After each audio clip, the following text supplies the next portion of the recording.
Hello guys, once again welcome to our YouTube channel. तो आज हम लोग बात करने वाले हैं कि जोसा काउंसलिंग का फिजिकल वेरिफिकेशन क्या होता है, उसमें क्या क्या प्रोसेस करनी पड़ती है हमें, और कैसे एक एक चीज़ मैं बारीकी से बताऊंगा, ताकि चूँकि मैं खुद भी कर चुका हूं तो मुझे पता है कि ताकि वहाँ पे जाके कोई परेशानियां ना हो। बहुत सारे स्ट्रेस हो जाते हैं वहाँ जाने के बाद, हम लोग समझ ही नहीं पाते हमें क्या करना पड़ेगा। तो पहले फिजिकल वेरिफिकेशन होगा कब?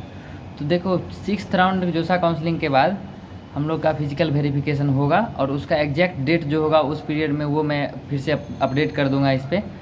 दूसरी बात, हम लोग बात कर लेते हैं क्या क्या पेपर ज़रूरत होंगी, ताकि हम लोग को कोई वहाँ पे दिक्कत नहीं होगा। तो मैं पूरा कंप्लीट लिस्ट बनाऊंगा, साथ में डिस्क्रिप्शन में लिंक डाल दूंगा वीडियो PDF का, ताकि आप लोग जाके देख लो कौन कौन सा पेपर चाहिए, कौन कौन सा आप लोग का है नहीं है। और तीसरा हम लोग बात करने वाले हैं कि क्या गलती हम लोग कर सकते हैं जिससे हमारा सीट कैंसिल हो जाएगा, हमें नहीं मिलेगा पेपर। तो ये पूरा मैं कवर कर रहा हूँ। आप लोग अगर नए हो हमारे चैनल पे तो चैनल को सब्सक्राइब कर लीजिए, ताकि आगे कोई भी अपडेट आएगा तो आप लोग को सबसे पहले मिलेगा। और अब चलिए हम लोग बात कर लेते हैं पहले फिजिकल वेरिफिकेशन होता क्या है। तो जो अभी ऑनलाइन वेरिफिकेशन हम लोग को सीट अलॉट हुआ था, ऑनलाइन वेरिफिकेशन किए थे, उसके बाद हम लोग को एक्चुअल अब जो इंस्टीट्यूट हम लोग को अलॉट हुआ है उस इंस्टीट्यूट में जाके हमें दिखाना पड़ता है कि जो पेपर हमने ऑनलाइन भरा था वो फिजिकली मेरे पास अवेलेबल है और वो सही है। उसका चेकिंग जो होता है उसको फिजिकल वेरिफिकेशन होता है। वो अगर चेक सब कुछ सही हो जाता है, उसके बाद हम लोग का उसी टाइम एडमिशन हो जाता है। दूसरा चीज़ ये होता है कि हमें क्या क्या डॉक्यूमेंट्स चाहिए होता है। तो डॉक्यूमेंट्स मैं बता देता हूँ। पहला कि कोई भी आईडी प्रूफ चाहिए, लाइक आधार कार्ड होना चाहिए, पैन कार्ड होना चाहिए, कुछ भी हो चलेगा, जो कि आप लोगों ने जेईई मेंस में भर दिया होगा। दूसरा, फ़ोटो चाहिए होता है, पासपोर्ट साइज़ का फ़ोटो लगभग 7-8 ले लीजिएगा कम से कम, क्योंकि वहाँ जाके दिक्कत हो जाता है। बहुत सारा फ़ोटो, बहुत सारा डॉक्यूमेंट्स होता है, सब पे बहुत सारा फॉर्म होता है, उस पर चिपकाना पड़ता है। तीसरा बात, सबसे अच्छे रुक जाइए, पहले हम की पॉइंट बता देते हैं। एक सबसे बहुत बड़ी बात जो कि कोई नहीं बताता, वहाँ जाकर स्ट्रेस हो जाता है। तो जितने पेपर्स हमारे होते हैं सबके लिए हमें जीरोक्स 2-2 3-3 करवा लेनी है, ताकि वहाँ जाने के बाद 2 जगह 3 जगह पेपर मांगता है तो बहुत दिक्कत हो जाता है। कम से कम 2 जीरोक्स हर एक पेपर का तो करवा ही लीजिएगा, ठीक है। अब हम बात कर लेते हैं, पासपोर्ट साइज़ फ़ोटो चाहिए, जेईई मेंस में जो दिया हुआ एग्जैक्टली सेम होना चाहिए। जेईई मेंस एडमिट कार्ड होना चाहिए। लेटेस्ट प्रोविजनल लेटर, यानी सबसे लास्ट में जो आपको सीट अलॉटमेंट हुआ है वो अलॉटमेंट लेटर डाउनलोड करके ले जाना है। 10th 12th का मार्कशीट ओरिजिनल ले जाना है। कैरेक्टर सर्टिफिकेट ले जाना है। चॉइस फिलिंग जो आप लोगों ने करा होगा वो डाउनलोड करके रखा होगा, उसका PDF उसका डाउनलोड करके ले जाना है। फिर जेईई मेंस का रैंक कार्ड जो फाइनल स्कोर कार्ड आता है वो ले जाते हैं। अगर SC ST OBC EWS हैं तो आप लोग को ओरिजिनल EWS सर्टिफिकेट या फिर OBC जो भी है वो सर्टिफिकेट ले जाना होगा।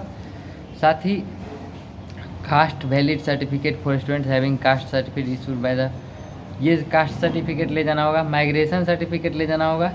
अगर आप लोग ड्रॉपर हैं, यानी 1-2 साल बाद एडमिशन ले रहे हैं 12th करने के बाद, तो गैप सर्टिफिकेट लेना होगा।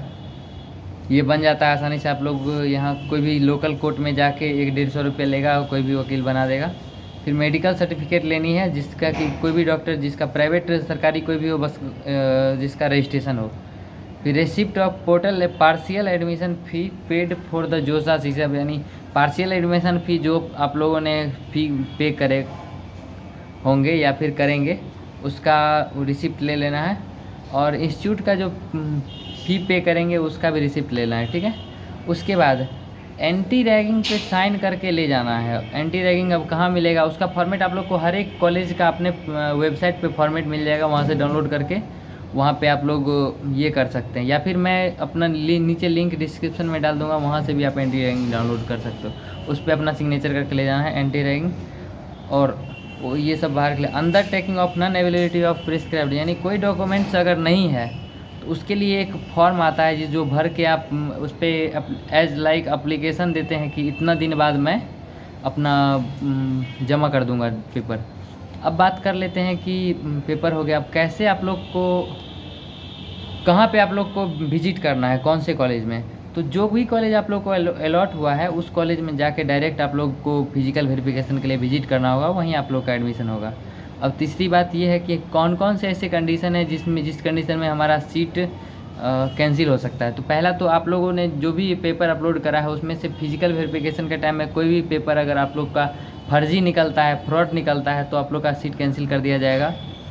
दूसरा बात, कि अगर आप लोग वो 3-4 दिन का पीरियड दिया जाता है, उस पीरियड में ही विजिट करना है कॉलेज को। अगर उस पीरियड में आप विजिट नहीं करके एक दिन पहले एक दिन बाद भी जाते हो तो नहीं हो पाएगा, आप लोग का सीट कैंसिल हो जाएगा, चूँकि फर्दर राउंड के लिए प्रोसीड हो जाता है। सीसैप के लिए वो सीट को वैकेंट मान लिया जाता है।